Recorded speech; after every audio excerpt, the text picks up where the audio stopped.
La palabra de Dios contenida en este libro es la verdad que acepto creer, es la enseñanza que me comprometo a seguir y es la esperanza que me atrevo a confesar. Nada me impide recibirla, nadie me evitará que la haga parte de mi vida y por ningún motivo dejaré de proclamarla.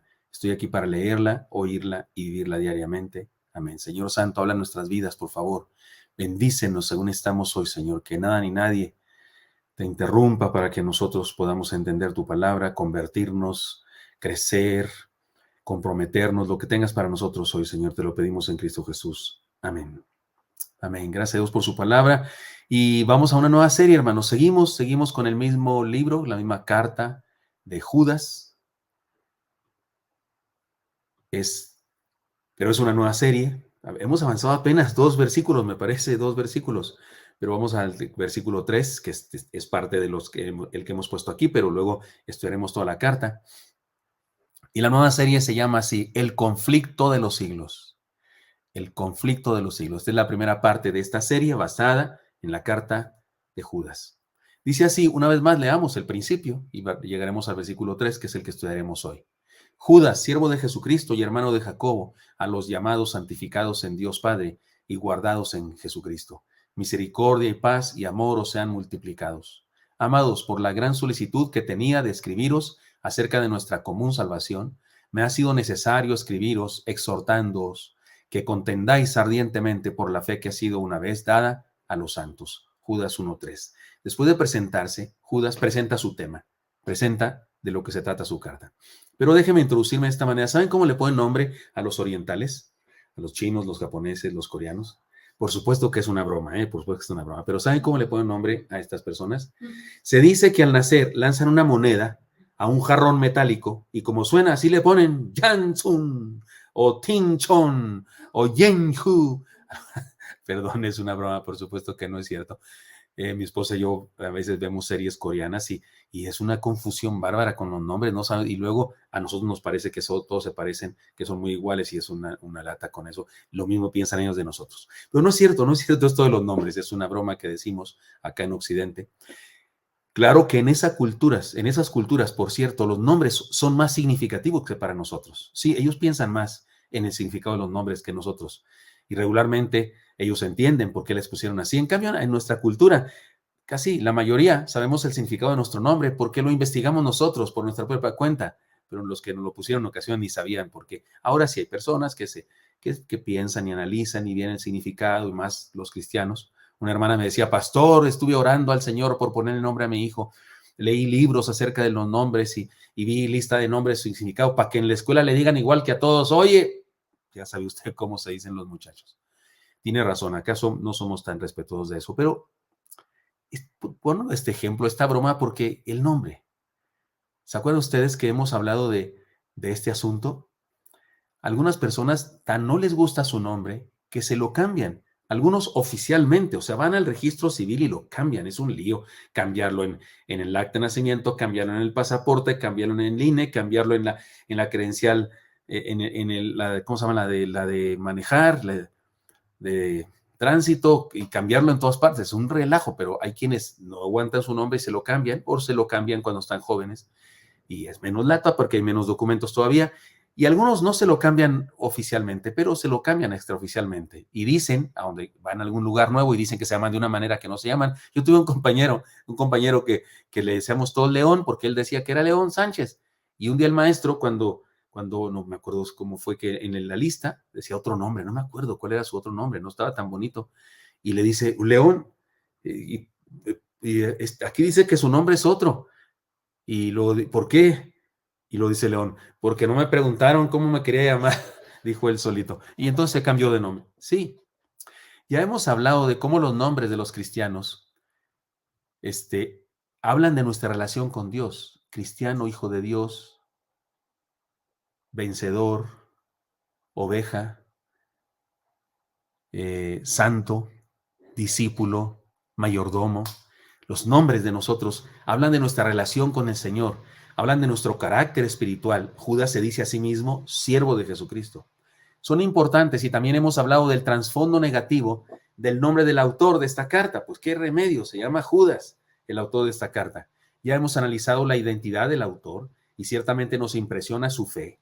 Su nombre como que nos da cosa, pero nos impresiona su fe, su identidad espiritual, a pesar de cómo le nombraban sus papás, que insisto, el nombre no era feo ni nada, el nombre adquirió mala fama por el Judas traidor. La semana pasada terminamos con la introducción de este mensaje y ahora iniciamos propiamente el contenido de la carta. Y de ahí que iniciamos una nueva serie. La primera serie la llamamos Sin importar nuestro nombre, cumplamos con una misión. Sigamos adelante con el estudio de toda la carta y ahora con la serie llamada El conflicto de los siglos. Así se llama un himno muy famoso. El conflicto de los siglos es el que libra. ¿Se lo sabe usted? Es un himno muy hermoso, muy antiguo, pero seguimos cantándolo los cristianos. Y así se llama nuestra serie, como el título de este himno y como la frase que se repite cada rato, el conflicto de los siglos. También hay un libro que se llama así y habla, por supuesto, de la lucha de la fe cristiana. Ahora, estas son las enseñanzas pasadas de la serie anterior, vamos rápido con ellas.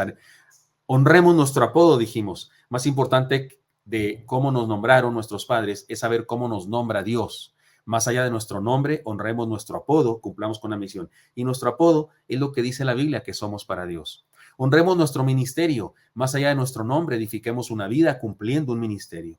Y honremos nuestra identidad.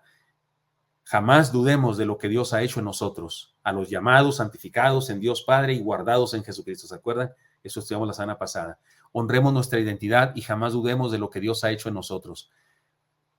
Jamás dudemos de las bases de nuestra identidad y salvación. Misericordia y paz y amor os sean multiplicadas, dijo Judas. Honremos nuestra identidad y jamás dudemos de las bases de nuestra identidad y salvación. He aquí la enseñanza de hoy. Recuerden, la serie es El conflicto de los siglos, pero la enseñanza de hoy es esta. Contendamos ardientemente por la fe que nos une. Contendamos ardientemente por la fe que nos une. Analicemos el pasaje parte por parte y encontremos el mensaje de Judas, porque este es el mensaje de Judas. Este es el asunto. Mire cómo dice versículo 3. Primer subenseñanza o primer punto de esta enseñanza, que la enseñanza dice: contendamos ardientemente por la fe que nos une. Primer punto de esta enseñanza. Se trata de una verdad importante y trascendente. Nuestra fe es una verdad, es una idea importante y trascendente. Dice el versículo 3. Primera parte. Amados, por la gran solicitud que tenía de escribiros. Luego nos va a decir más cosas, pero aquí hay algo que nos dice Judas. Por la gran solicitud. Solicitud es una palabra muy fuerte en el idioma griego. La fe cristiana es la razón de nuestra solicitud, de nuestra pasión, de la urgencia por hablar, de escribir, de enseñar la palabra. Solicitud tiene que ver con esa aplicación, con esa intención, con esas ganas que se le pone toda la carne al asador para una cosa. Una persona solícita es una persona que está concentrada, ocupada con todo su ser en algo. Y Judas dice: yo he tenido una gran solicitud de escribirles una cosa. ¿Por qué? ¿Por qué tanta faramalla? ¿Por qué tanta pasión? Porque lo que nos va a decir es importante y trascendente. La fe cristiana es la razón de nuestra solicitud, de nuestra pasión y de nuestra urgencia por hablar, escribir y enseñar la palabra.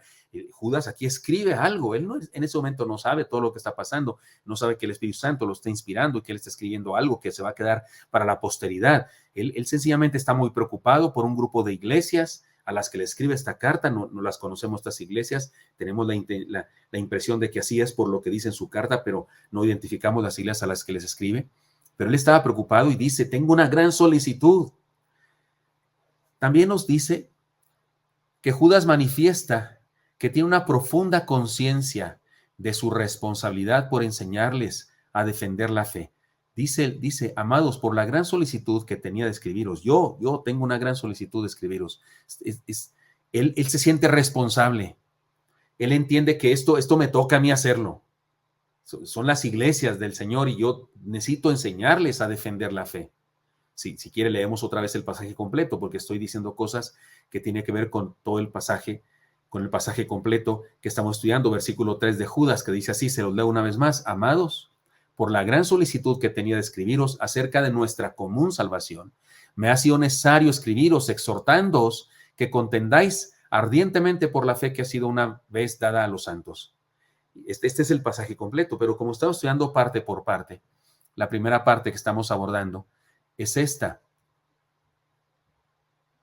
Contendamos ardientemente por la fe que nos une, y estamos hablando de esta idea, se trata de una verdad importante que trasciende, una verdad importante y trascendente. La fe cristiana es la razón de nuestra solicitud. Judas manifiesta una profunda conciencia de responsabilidad por enseñarles a defender la fe. Y queda claro, entonces, queda muy claro, hermanos míos, aquí viene la enseñanza para nosotros. Queda muy claro que la liviandad, la negligencia y la irresponsable manera de tratar las enseñanzas de la palabra no solo es peligroso, sino una falta de respeto al Señor.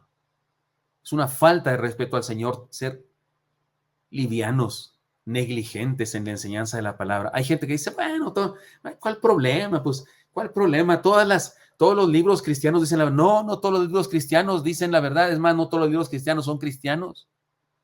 Hay gente que le molesta cuando los pastores como yo enfatizamos mucho en la sana doctrina y defendemos las verdades del evangelio y combatimos contra las mentiras que se enseñan. Hay gente que le importa un comino eso. Le importa un comino. Tengo consiervos, compañeros de seminario.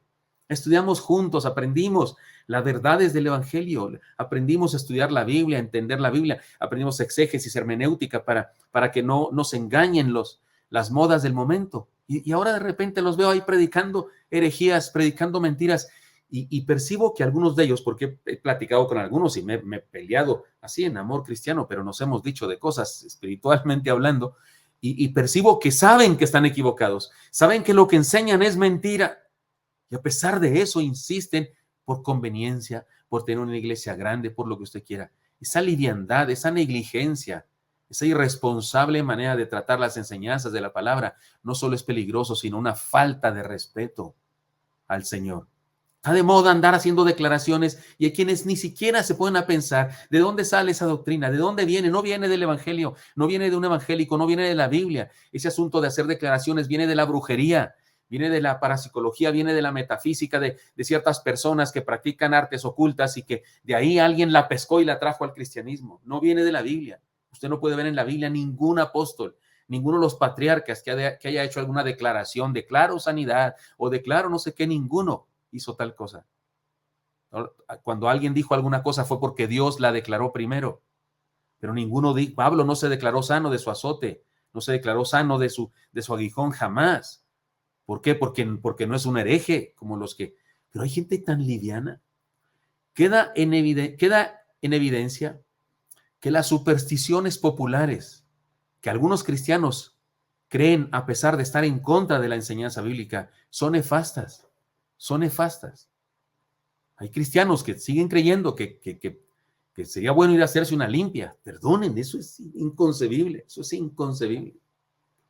O cristianos que siguen creyendo en las herejías que se predican en los canales que se llaman cristianos, y como son muy populares los que las predican, creen que por eso ya son verdad. No, la verdad no depende de quién la predica. La verdad depende de si está en la Biblia o no está en la Biblia. La verdad depende de si la dice Dios o no la dice Dios. Durante mucho tiempo, muchas verdades de la palabra estuvieron ocultas porque una macro religión, un grupo religioso macro gobernaba el mundo en otra época y perseguía a cualquiera que pensara diferente. Sí había cristianos, pero eran tan pequeños que ni siquiera tenemos mucha historia acerca de ellos, ni cómo se llamaban, pero debió haber cristianos porque Jesucristo profetizó que su iglesia jamás desaparecería, ni las puertas del Hades prevalecerían contra ella, dice. Pero eran perseguidos, por supuesto, pero esa iglesia gigantesca, no era la iglesia de Cristo, ese poder político religioso que gobernaba el mundo, ocultaba la verdad de Dios. Y no porque todos la creyeran, no porque la mayoría creyeran en esas herejías, ya por eso era verdad. No, era mentira. La mentira sigue siendo mentira, aunque muchos crean que es verdad. Y la verdad es verdad, aunque uno solo la sostenga. Por eso está tan apasionado Judas aquí diciendo estas palabras. La gran solicitud que yo tengo de enseñarles estas cosas, a defender la fe, por supuesto. Es necesario que entendamos que las maneras necias y arbitrarias de interpretar la palabra son un ataque a la verdad. Me da mucha tristeza cuando escucho en los grupos celulares, en los grupos de estudio bíblico avanzado, en los grupos de curso avanzados, en las zarzas, o en los departamentos, mujeres oré, mujeres victoriosas, cuando escucho personas que a pesar de que se enseña algo con la Biblia, sí, pero yo pienso, ¿por qué? ¿Por qué? ¿Por qué le faltamos el respeto a la palabra? Es necesario que entendamos que las maneras necias y arbitrarias de interpretar la palabra son un ataque a la verdad, porque hay gente que piensa, bueno, sí, eso dice, pero yo pienso que, si la Biblia dice eso, eso dice la Biblia. Pero nos creemos con derecho de cambiar la Biblia arbitrariamente. Lo que está diciéndonos Judas aquí, y me refiero al hermano del Señor, al autor de esta carta, es que esto es muy serio. No hay duda, enseñar la sana doctrina es vital. Si vamos a contender ardientemente por la fe que nos une, así se llama la enseñanza de hoy, si vamos a contender ardientemente por la fe que nos une, en primer lugar, debemos entender lo importante que es defender la verdad.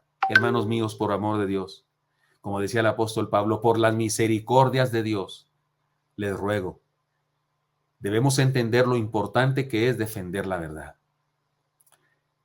Además, se trata de una verdad que nos une en una experiencia de salvación. Mire cómo dice Judas, acerca de nuestra común salvación. Es muy significativo que Judas diga esto.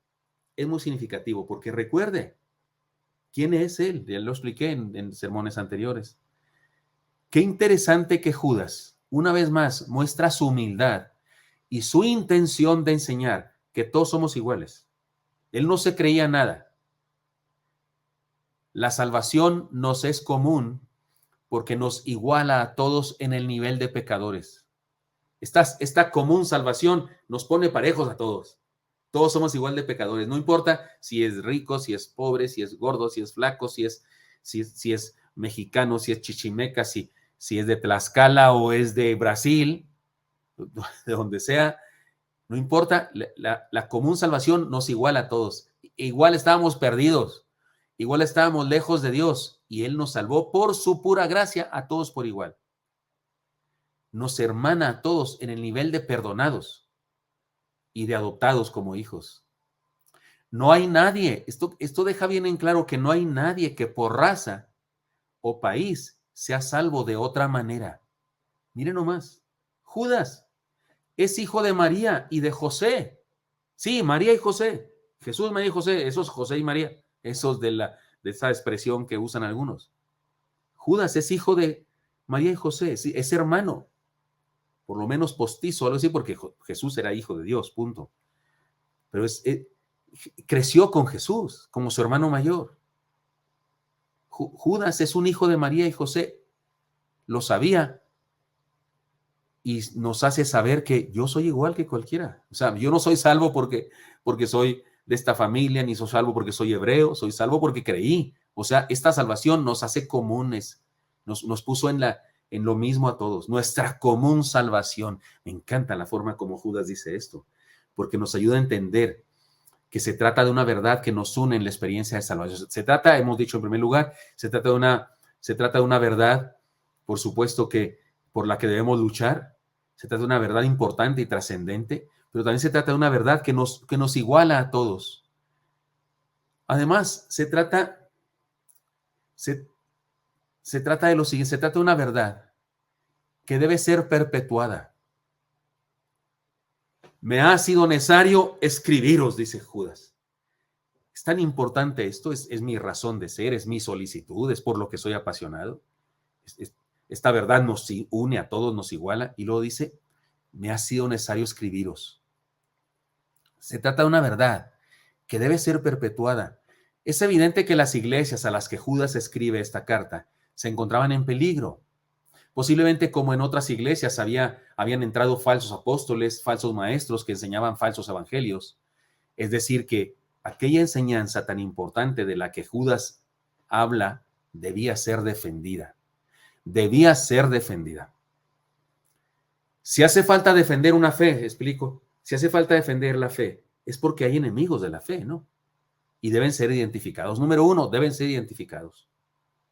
Si hace falta defender la fe, es porque esa fe tiene enemigos y necesitamos identificarlos. No es espiritual, no es ser muy buena gente, no es ser muy bondadoso, no es bondad ser tolerantes con las falsas doctrinas y con los falsos maestros. No es cosa buena. Ay, no, yo respeto a todos. Yo porque, como dijo Benito Juárez, porque el respeto que al derecho ajeno es la paz. Sí, por supuesto, respetemos a todos. Yo también respeto a todos. Por supuesto que sí, yo respeto a todos. Pero no respetarlos no significa decir que lo que dicen es bueno, es verdad. No, no, señor, porque tengo más respeto por mi Señor que por las ideas equivocadas. No, hay que decirlas. Eso es una herejía. Eso es una mentira. No es espiritual ni bondadoso ser tolerantes con las falsas doctrinas y con los falsos maestros.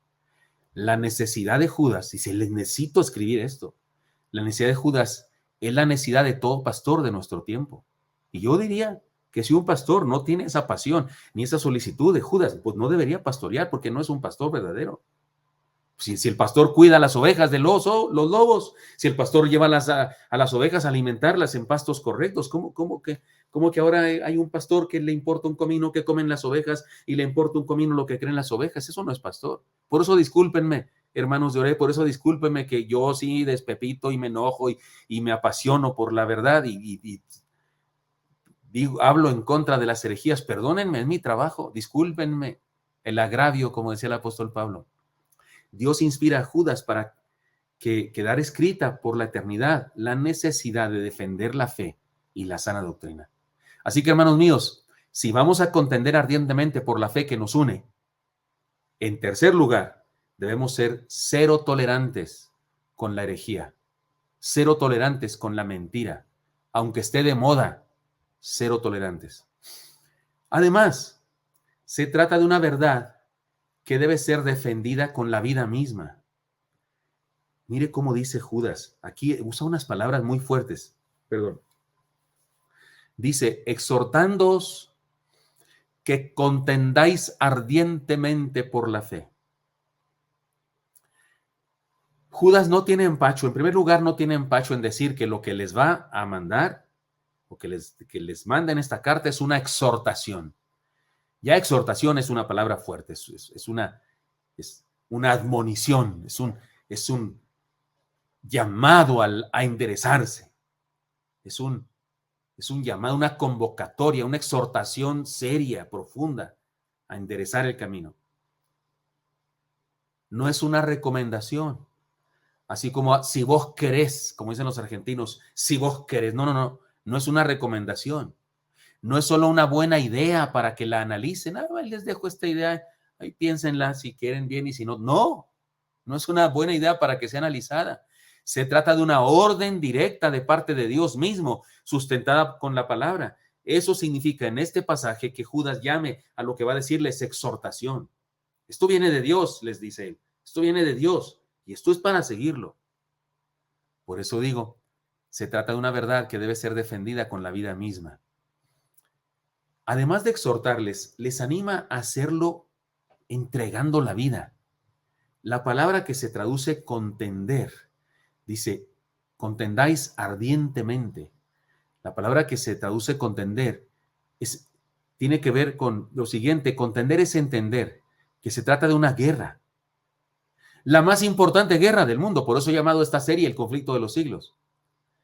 Es la guerra más importante y trascendente de la historia. La guerra entre el bien y el mal. Los resultados de esta guerra hacen la diferencia entre la condenación eterna o la vida eterna de la gente en el cielo. Hace esta gran diferencia. Condenación, vida eterna. Ahora, la palabra que Judas usa, que se traduce al español ardientemente, habla de contender con pasión, con angustia. Es interesante que la palabra griega se deriva de una palabra que significa angustia. Ardientemente habla de contender con pasión, angustia, entrega, o sea, consumidos por el amor de Dios. Judas pone palabras muy fuertes que incluso pues, la traducción al español queda a deber porque no tenemos una palabra tan fuerte como esa. Pero Judas le dice, aquí está mi exhortación a que contiendan con pasión, consumidos por el amor de Dios, defendiendo la verdad. O sea, a Judas le queda clarísimo que esto es muy importante. Hermanos míos, si vamos a contender ardientemente por la fe que nos une, en cuarto lugar, debemos aceptar la exhortación de luchar hasta entregar la vida. Usted y yo debemos luchar por la verdad, por la sana doctrina, hasta entregar la vida. Se trata de una verdad que debe ser defendida como un tesoro. Además, la siguiente idea, se trata de una verdad que debe ser defendida como un tesoro que nos fue encargado. Aquí te encargo este tesoro, cuídamelo. Dice el texto, que ha sido una vez dada a los santos. Por nuestra común salvación, que la defendamos ardientemente, dice, esa salvación que ha sido una vez dada a los santos. La redacción de Judas nos habla de un encargo. Hemos recibido un encargo de parte de Dios. Somos responsables de la continuidad de la fe en nuestro contexto, hermanos. Somos responsables de eso. El día de hoy, en este mundo en que vivimos, va a haber fe, va a haber gente creyendo en Dios. La fe cristiana va a seguir adelante, la iglesia de Cristo va a seguir viva. Somos responsables de eso. Depende de lo que hagamos el día de hoy los cristianos, del tipo de cristianismo que desarrollemos los cristianos de hoy, depende de eso, la continuidad de la fe en nuestro contexto, en nuestro ambiente donde estamos. Tal vez yo no soy tan responsable sí soy, pero no tan responsable de lo que pase con el evangelio en China, pero sí aquí, en Mexicalpan de las Tunas, en México, sí aquí en mi país, y también hasta el último de la tierra, ¿verdad? Por eso tenemos misioneros en África y por eso durante muchos años tuvimos misioneros en China también. Somos responsables de la continuidad de la fe en nuestro contexto. Somos una generación relevo. ¿Se entiende la idea de relevo? Somos una generación relevo en medio de la historia de la fe y debemos cumplir con nuestra misión en las competencias de 400 metros, relevos 400 o relevos de 100 metros. Hay un corredor que corre el primer tramo, los primeros 400 metros o los primeros 100 metros y luego entrega la estafeta a otro que corre la segunda parte y a otro. También hay relevos en campo traviesa. Una persona que cruza toda una montaña y allá encuentra a otro y ese otro corre, atraviesa un río y llega hasta no sé dónde. Y también hay relevos. Cada quien corre un tramo. Somos una generación relevo en medio de la historia de la fe y debemos cumplir con nuestra misión. Jóvenes preciosos que me escuchan, tú eres una generación relevo después de nosotros. Sería bueno que consideraras eso con mucha seriedad y que vivieras el cristianismo verdadero. Me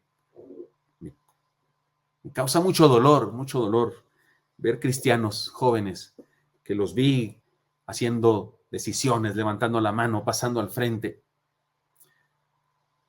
aceptando desafíos de vivir en santidad y de repente me entero y no es que me cuenten, no es que ande vigilando ni es que me cuenten chismes, se les nota, por Dios, se les nota, a algunos se les nota en la cara, se les nota en el vocabulario que utilizan, se les nota en la actitud que traen, a algunos también se les nota en su aspecto físico, de cómo el mundo se los está comiendo y los está...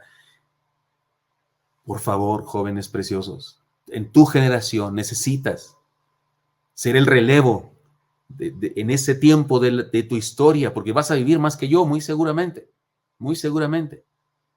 Y así como yo debo cumplir mi tarea ahora, tú debes cumplir tu tarea en el tiempo que te corresponde. De eso habla Judas aquí. Se trata de una verdad que debe ser defendida como un tesoro que nos fue encargado y que lo guardamos para las nuevas generaciones. Los que creyeron antes de nosotros nos dejaron una herencia preciosa. Los que creyeron antes que nosotros nos dejaron una herencia preciosa. Los que vienen después de nosotros nos exigen dejarles una herencia gloriosa. Somos responsables de una misión eterna. Somos responsables, ustedes y yo, de una misión eterna que trasciende los tiempos. Como dice un precioso himno, que los que vienen detrás nos hallen fieles. Me encanta ese himno, me hace llorar ese himno.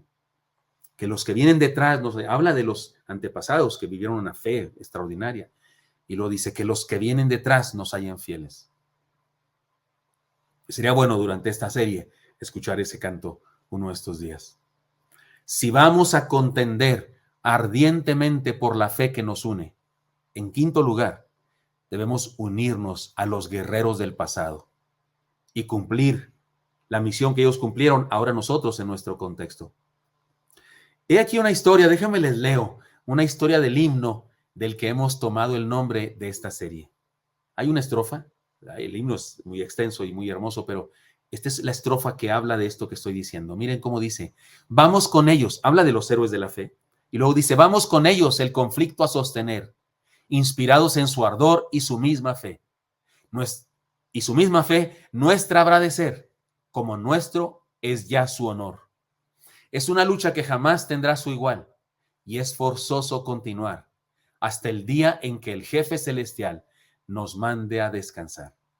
Y luego viene el coro, el conflicto de los siglos es, el que libra el Salvador. Está hermosísimo. También sería bueno cantarlo uno de estos días. Hermanos míos, contendamos ardientemente por la fe que nos une y unámonos al conflicto de los siglos. Somos parte de un ejército que ha transcurrido la historia, un ejército transcultural y transhistórico que está en todas las culturas y ha estado en todas las épocas. Es un ejército que sigue combatiendo contra el error, contra la mentira, contra la herejía, contra la inmoralidad, contra el cristianismo chafa, contra el cristianismo mediocre, contra los cristianos solo son simpatizantes y que se la pasan empapados en el mundo, metidos en el mundo hasta el cuello, pero no vienen a la iglesia haciéndose los muy no sé qué. Contra eso combate la fe cristiana. Contra eso combate la fe cristiana. Contra la mentira, contra el error. Y ustedes y yo somos parte de ese ejército. Contendamos ardientemente por la fe que nos une y unámonos al conflicto de los siglos. Señor Santo, te doy gracias porque me das permiso compartir con mis hermanos esta palabra tuya. ¿Qué vamos a hacer, Señor? Judas aquí, eso es lo que nos enseña, nos dice, él con pasión usa palabras fuertes para decirnos cuán importante es que defendamos la fe. Pues Dios, te pido que a mis hermanos y a mí nos infundas con esa misma pasión que tenía el que escribió esta carta y que nosotros también contendamos con fe, Señor, con fuerza, con pasión y nos unamos al conflicto de los siglos. Estamos en tus manos, Señor. Bendícenos a todos. Te lo pido en Cristo Jesús. Amén.